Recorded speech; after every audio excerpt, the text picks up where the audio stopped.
Salve, saudações! Eu queria conversar com vocês sobre o processo de ensino e aprendizagem.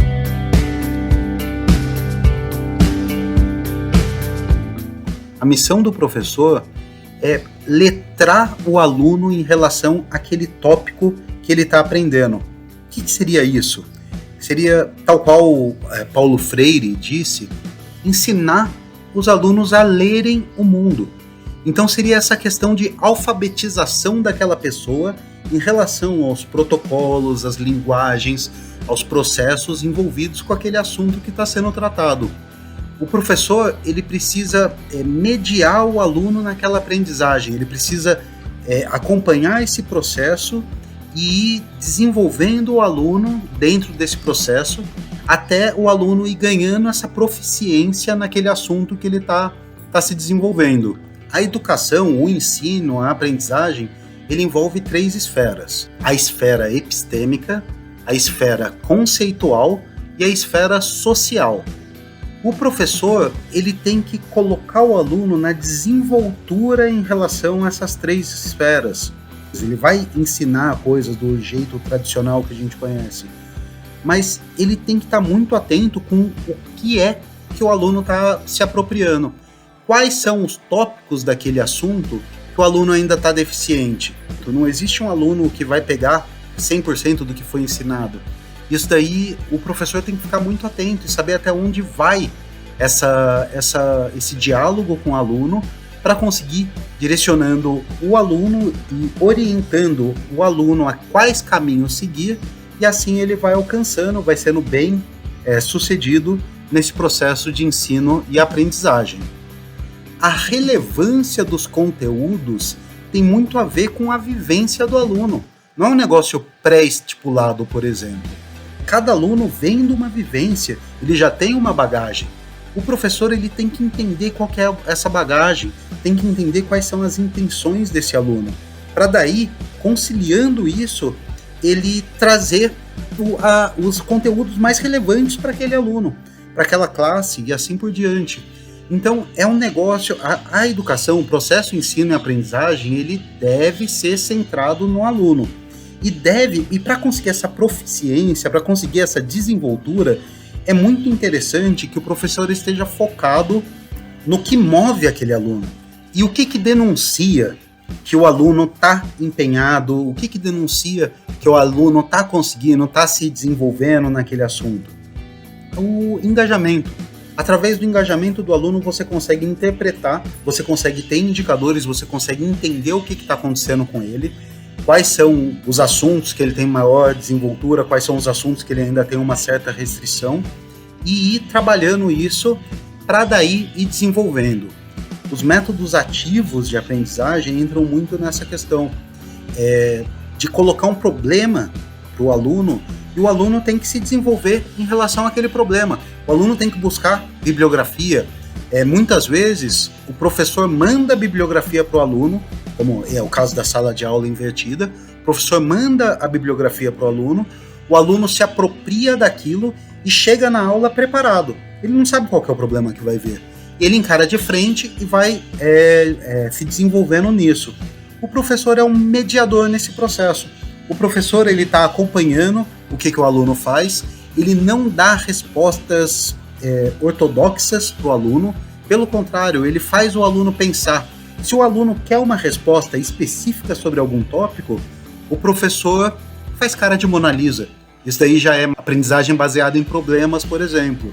Então, existem muitos métodos hoje em dia que a gente consegue sair do lugar comum e consegue oferecer um ensino-aprendizagem de mais alto nível. O ensino e aprendizagem, hoje em dia, ele não se restringe mais à sala de aula. Hoje em dia, a gente tem condição de ensinar os nossos alunos através de vários e vários meios em diversos momentos da vida desse aluno. O aluno não precisa estar espacialmente no mesmo lugar do professor. O tempo desse aluno pode ser o tempo que ele tiver livre. Ele pode estar acessando aulas e assim por diante. Então, aos poucos, a gente está até visualizando uma nova forma de ensinar. Toda essa tecnologia, a era da informação que a gente vive hoje, trouxe muitas e muitas possibilidades. Hoje a gente tem muitos recursos de ponta que podem ser usados para aprendizagem. A gente tem as redes sociais, por que não usar as redes sociais? É lá que o aluno está, é lá que a gente tem que entrar também. Usar as redes sociais, usar o YouTube, gerar conteúdo. Assim a gente consegue trazer o aluno para vincular esse aluno com o assunto, com o tópico que está sendo ensinado. Então, a grosso modo, pelo menos na minha visão, o processo de ensinar e aprender envolve todos esses tópicos. Ele tem que ser centrado no aluno. É muito importante que seja alguma forma ativa de aprendizado. Então, deixar o aluno encarar os problemas, o aluno se envolver com a equipe, o aluno com a classe, assim por diante, grupos, etc. E o aluno, assim, vai desenvolvendo esse lado dele e vai se desenvolvendo, vai desenvolvendo a proficiência em relação àquele assunto. O importante é que o aluno fique proficiente, fique alfabetizado naquele tema. Na educação científica, tem o ensino por investigação, que é justamente isso, ele se veste de cientista. Se ele está aprendendo ciência, ele tem que praticar ciência. Então, ele se veste de cientista. Ele recebe problemas tais quais os problemas que os cientistas receberiam, e ele tem que se desenvolver, ele tem que desenrolar aquele problema e trazer uma solução para aquele problema. O processo ensinar, aprender, o aluno ele tem que ser ativo, ele tem que estar buscando, os professores têm que ser esse mediador com atenção total no aluno, os conteúdos devem seguir a relevância que os alunos buscam de acordo com a realidade deles, e os tempos, espaços não precisam ficar restritos à sala de aula. O tempo, você pode estar levando conteúdos para os alunos em tempos diferentes daqueles da sala de aula. Hoje, com a pandemia, a gente está vendo isso explícito. Todo mundo teve que se mover, todo mundo teve que se adaptar de uma forma muito rápida para começar a fazer as aulas remotamente.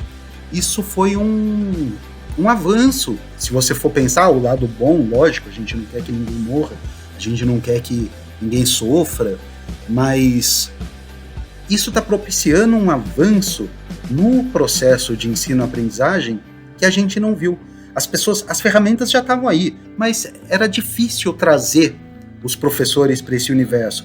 E existe uma resistência. Lógico, o presencial é diferente, o presencial você olha olho no olho, mas no online você pode usar os recursos de edição de vídeo, você pode usar animações, você pode usar diversos objetos de aprendizagem para obter aquela missão de sensibilizar o aluno em relação a essa proficiência em relação ao assunto que ele está estudando.